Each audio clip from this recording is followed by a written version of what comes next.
Construction safety-гийн 2 өдөр явж байна. За барилгын шатны ер нь дараагийн шийдэл юм уу? Тийм зүйл дээр ирсэн байна. Одоо барилгын шат маш хөнгөн болсон. Хөнгөн заа. Одоо энэ гэх юм бол баг цааш шиг нь хэдэн гарам юм. Бүр ийм маш гоё. Тэнгүүтээ холбож байгаа юмнууд нь хуучин бид Япон шат ч юм уу систем шатнууд хомтой за дээрээс нь төгжөөтэй байсан бол одоо ерөөс ийм зүйлтэй болсон. Одоо нааш. За би нэг холбож үзүүлье.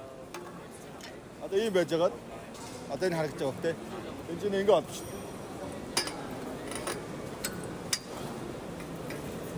Жаахан камера авчихлаа.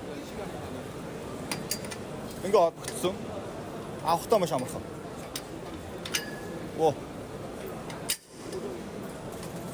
Усхад маш амархан. Тэгээ хөнгөн. За тэгээ энэ шатан дээр нэмэлтээр нэг гой байгаа зүйл нь энэ нэмэлт тулаас энэ өөрөө хоёр зэг дээр холбогдоод налуугаасаа өндрөөсөө хамаарад хэддэр л хэвдээ тулах юм бэ. Шат маань өөрөө онцгүй гэсэн. Тэгээ угсрахад амархан хөнгөн. Ийм гоо шийдлээ шат байна да. Дэши лүктэй. Одоо энэ ажилчмаа доороосоо ингэж гараад лүкээрээ дэшээ онгоодож гараад буцаага хаач. Тэгээ дээр тавцсан дээрээ хүмүүс өөрөө ажиллаад явж байгаа. Тал талын ашигтай ийм гоо шат байна.